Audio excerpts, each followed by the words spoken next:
Good morning. I'm live. I'm taking a few days break, so I'm starting early to read chapter 8 of The Laird and the Lady. This is a novel, a fiction by Joan Marshall Grant. She used to write 7 books on her previous incarnations. Winged Pharaoh was published 1937. Wonderful book. This one was published in 1949, and it is a romantic book about a couple who met in a chateau in the south of France. Marylda, the lady, Rowan, the laird. He owns a castle in the Highlands of Scotland, where they are now. Marylda has met his grandmother, Georgina, and this is entitled Town and Country. The knowledge that she had a friend in Duncan and his assurance that Georgina was sane gave Marylda increased confidence. At least the servants were allies who, in many small ways, showed that she could rely on them to help when they could. That this unexpected attitude of the indoor and outdoor staff further increased Georgina's conviction that she was a dangerous interloper was fortunately outside the scope of Marylda's anxieties. She still found it difficult to sleep, but to prevent herself from worrying, she occupied her mind with schemes for the restoration of the house. She amused herself by drawing plans and was pacing the area between the drawing room windows and the L-shaped wing when discovered by Janet. "The maps are kept in a third drawer of the desk in the estate office if you're interested," said Janet. "Or are you merely taking a walk out of the wind?"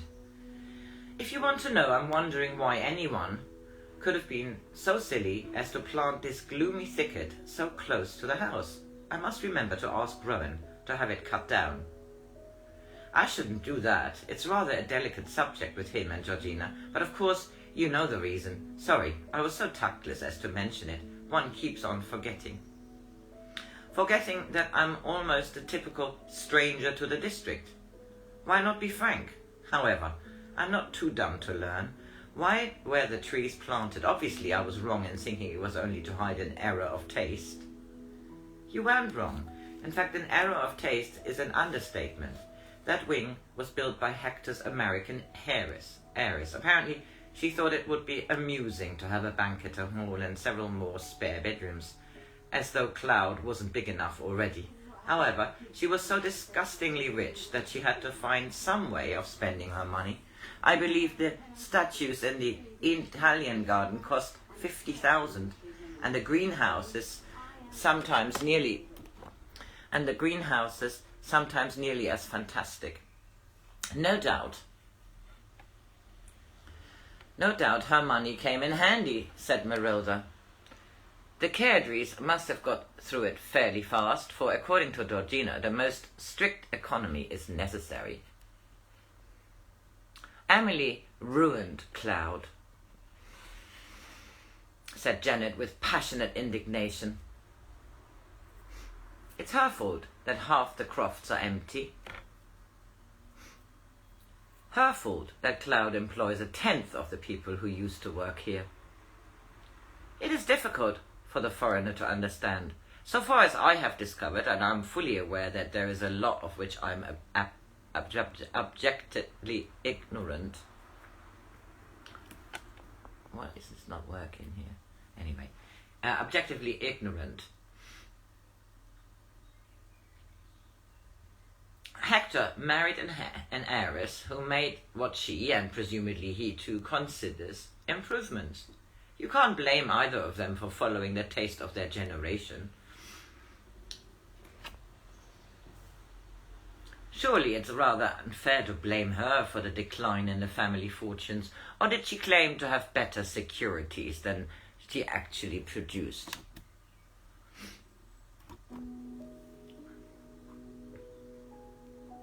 Even so, if an oil well suddenly ran dry or something equally tiresome, wasn't it the fault of the family lawyers who ought to have been more canny over the marriage settlements? "I expect it's difficult to comprehend Highland pride unless you happen to be born with it," said Janet crushingly. But when Emily ran away with the chauffeur, Hector insisted on returning the entire dowry to her family. She laughed bitterly. They must have been pleased with their side of the bargain. A discreditable daughter off their hands, and the money they had used to buy a title returned with 6% interest within 3 years. I'm sure they considered it an excellent investment. Perhaps not such a good investment for her, or she wouldn't have run away.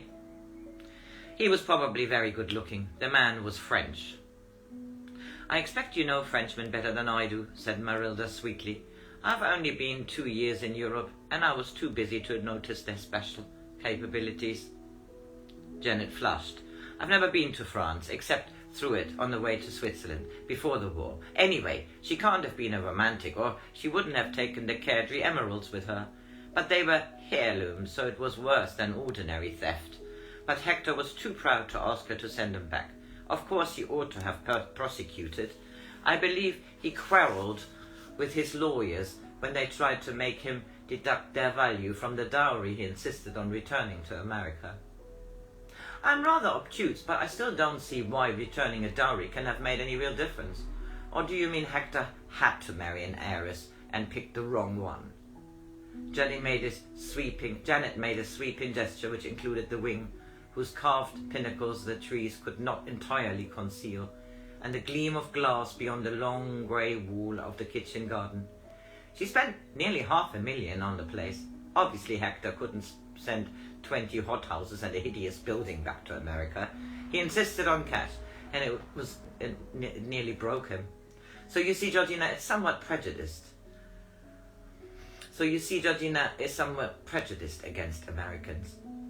I gathered that, said Marylda with feeling. So the trees were planted to hide the work of the vandal. Wouldn't it have been more thorough to pull it down? Too expensive. Why should she cost Cloud more than she had already? But I mustn't gossip all the morning, she said briskly. I've got to divide the old illustrated papers into bundles. We collect them from various people and then send some to our cottage hospital and some to Inverness. Georgina ought to have done it weeks ago, but she's been too busy. So Georgina preferred to tell Janet to help her than to ask her granddaughter-in-law. However, it was essential to appear oblivious of slights. Can I help you? Marylda tried to sound eager. Do you mind? There's rather an accumulation and I'd like to get them finished before lunch. Rowan saw them walking side by side towards the turret door that led into the drawing room, which was used as a convenient dump for anything not immediately required, and dodged behind a tree until they were out of sight. Now that they are getting on so well, it would be a pity to interrupt. Marylda needs a woman friend, just as I need Duncan. Good old Janet. Sorry I've been so sharp with her. On the dusty parquet were stacks of the Illustrated London News, Punch, Country Life, The Tatler, The Sphere, and a few old copies of Life, Town and Country, and The New Yorker, which had been contributed by one of the neighbouring houses where Americans had been billeted during the war. Janet briskly sorted them into 2 neat piles, binding each dozen with string. Matilda, for whom old illustrated papers had a fascination, leafed through some of them, pretending she was only making sure that duplicates did not get into the same bundle. Town and Country for 1944 fell open on the centre page. The caption announced, "The beautiful Miss Blenkinsop at her estate on the Hudson." She saw herself rolling bandages in the yellow drawing room, pensive beside the sundial, playing with her 2 boxes, Dot and Dash. Found something interesting, said Janet sharply. Surely it was permissible to be a little severe when the girl had asked to be allowed to help. If she started reading the magazines, they would never get finished in time. Sorry, said Marylda, I was only looking for the date, and became a little nostalgic for America. There's only 1 Town and Country, so I'll keep it in my lot. But here's 2 spheres for you. I'm sorry if I'm being slow. If only I had another knife, I could cut my string instead of having to borrow yours. Janet got to her feet. There's another knife in Rowan's desk, she said, pleased to be able to tell Marylda something else, which displayed long association. Marylda watched her go out of the room. As the door closed, she tore the double page from the magazine and thrust it down the front of her sweater. The glossy paper was harsh against her skin. The beautiful Miss Blenkinsop. Miss Blenkinsop, Miss Blenkinsop. The paper seemed to echo the insistent rhythm of her pulse. Would anyone notice that there was a center page missing? What if they did? Anyone could have torn out a page before passing on the magazines to the hospitals. Her bundles were going to Inverness. No one there would even be interested in the history of the girl who married Rowan Cadry. And if they were interested, they would ask him, and he would say, "My wife was called Marylda Lovell." "Well, that's done," said Janet, sitting back on her heels. "We'd better get tidy for lunch." On the empty hearth of her bedroom, Marylda held a cigarette lighter to a crumbled page. The glossy paper was reluctant to accept the fire. Slowly, the smiling Miss Blenkinsop darkened, and then lost reality and curled into grey ash. So that was the end of chapter 8. Chapter 9 is entitled The Sealed Room. If I have time, I read it. Otherwise, it'll be Tuesday or Monday. I'm away.